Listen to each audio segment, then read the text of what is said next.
আসসালামু আলাইকুম এভরিওয়ান। জীবনের আর একটা বড় স্বপ্ন পূরণ করতে যাচ্ছি আজকে আমি। আজকে আমার জন্মদিনের গিফট নিতে আমি যাচ্ছি, তো তার জন্য সুন্দর করে রেডি হয়ে নিলাম।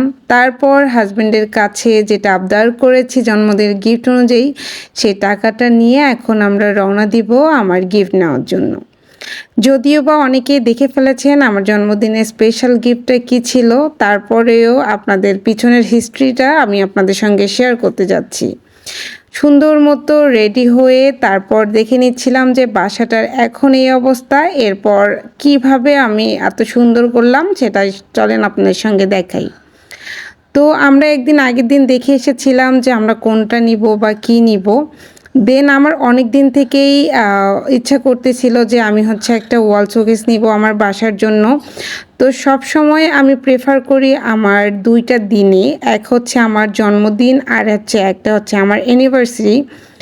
সারাটা বছরই তো আমাকে গিফট দেয় বা আমি যা চাই সব পূরণ করে আমার হাজব্যান্ড, বাট এই দুইটা দিন আমার কাছে বেশি স্পেশাল মনে হয়।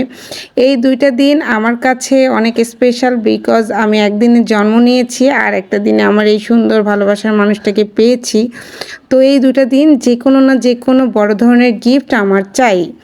আর আমি যা আবদার করি আলহামদুলিল্লাহ আমার হাজব্যান্ড সেটা অবশ্যই পূরণ করার চেষ্টা করে এবং আল্লাহর রহমতে সেটা আমাকে দিয়েও দেয়। তো আলহামদুলিল্লাহ ফর এভরিথিং, যে আমি একটা ইচ্ছা পোষণ করেছিলাম যে আমার একটা ওয়াল শোকেস লাগবে, তো যে কথা সেই কাজ, দেখেন আমাকে একটা ওয়াল শোকেস গিফট করে দিয়েছে। আর এই যে আমার ছোট্ট পাখিটা, ও হচ্ছে মার্কেট থেকে হচ্ছে একটা পতাকা নিয়ে এসেছিলো, সেটাই দেখাচ্ছিল। তো যাই হোক, আমরা হচ্ছে নিয়ে আস্তে আস্তে আমাদের রাত হয়ে যায়, তো রাত 8টার দিকে হচ্ছে আমরা নিয়ে আসি। তো তারপর হচ্ছে লোকগুলো সবগুলো উঠাচ্ছিল আর এদিকে ছাপা কুট্টুস হচ্ছে তার পতাকা নিয়ে খুবই এক্সাইটেডভাবে হচ্ছে দেখাচ্ছিল। যাই হোক, আমার গিফটটা চলে এসেছে, আমি খুবই হ্যাপি ছিলাম। তারপর যেহেতু আমার ওয়াল শোকেসটা মানে 3 পার্টের, তো ওনারা হচ্ছে খুব স্ট্রাগল করে তুলেছে এবং অনেক ভারী ছিল। আর হচ্ছে তারপর এনে ওনারা হচ্ছে সব সেট করে দিচ্ছিল। মাশাল্লাহ আলহামদুলিল্লাহ, সবাই কমেন্ট করে অবশ্যই জানাবেন আমার ওয়াল শোকেসটা কেমন হয়েছে। এটা আমার অনেক শখের একটা ওয়াল শোকেস। আসলে আমার বাসার প্রত্যেকটা কর্নারই আমার অনেক শখের এবং আমি চেষ্টা করি আমার সাধ্যের মধ্যে পুরাটাকে সাজানোর। আস্তে আস্তে হোক, কিন্তু হোক, দিন শেষে একটা সুখের সংসার হোক। আমি সব সময় চেয়েছিলাম আমি একটা সুন্দর শখের সংসার চাই। আল্লাহ আমাকে সেটা দিয়েছে আলহামদুলিল্লাহ। আমার ছোট ছোট ইচ্ছাগুলো সব যে আল্লাহ পূরণ করে তার জন্য শুকুর আলহামদুলিল্লাহ। আল্লাহর কাছে লাখো লাখ শুক্রিয়া যে আল্লাহ আমার এই প্রত্যেকটা ইচ্ছা পূরণ করে। আর এই মানুষটা সব সময় আমার পাশে আছে এবং আমি যা আবদার করি আমাকে সেটাই এনে দেয়।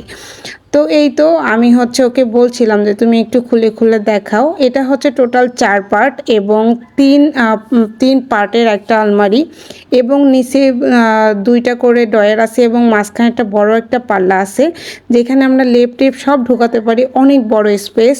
মাশাল্লাহ, আমার কাছে আমার আলমারি তো বেস্ট লেগেছে। আপনাদের কাছে কেমন লেগেছে অবশ্যই কমেন্ট করে জানাবেন।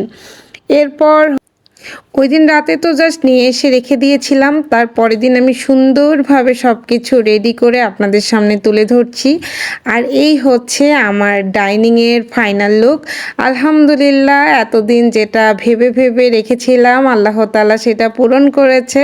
সব কিছুর জন্য আলহামদুলিল্লাহ। আমি সবসময় ভাবতাম যে এই কর্নারটাতে আমার একটা ওয়াল আলমারির দরকার, আমার হাজব্যান্ডকে এইভাবে বলতাম। তো আলহামদুলিল্লাহ সেটা আমার হয়ে গিয়েছে। আর আলমারির ভিতরের জন্য নতুন নতুন কী এনেছি বা কিভাবে গুছিয়েছি সেটার ব্লগ খুব সুন পেয়ে যাবেন। তো আজকের ভিডিওটা কেমন লেগেছে অবশ্যই আমাকে কমেন্ট করে জানাতে হবে এবং আমার আলমারিটা কেমন হয়েছে অবশ্যই কমেন্ট করবেন। এটা ছিল আমার বার্থডে গিফট। আলহামদুলিল্লাহ, আমার বার্থডে চলে আসতেছে। আজকে এ পর্যন্ত বিদায় নেই। আল্লাহ হাফেজ।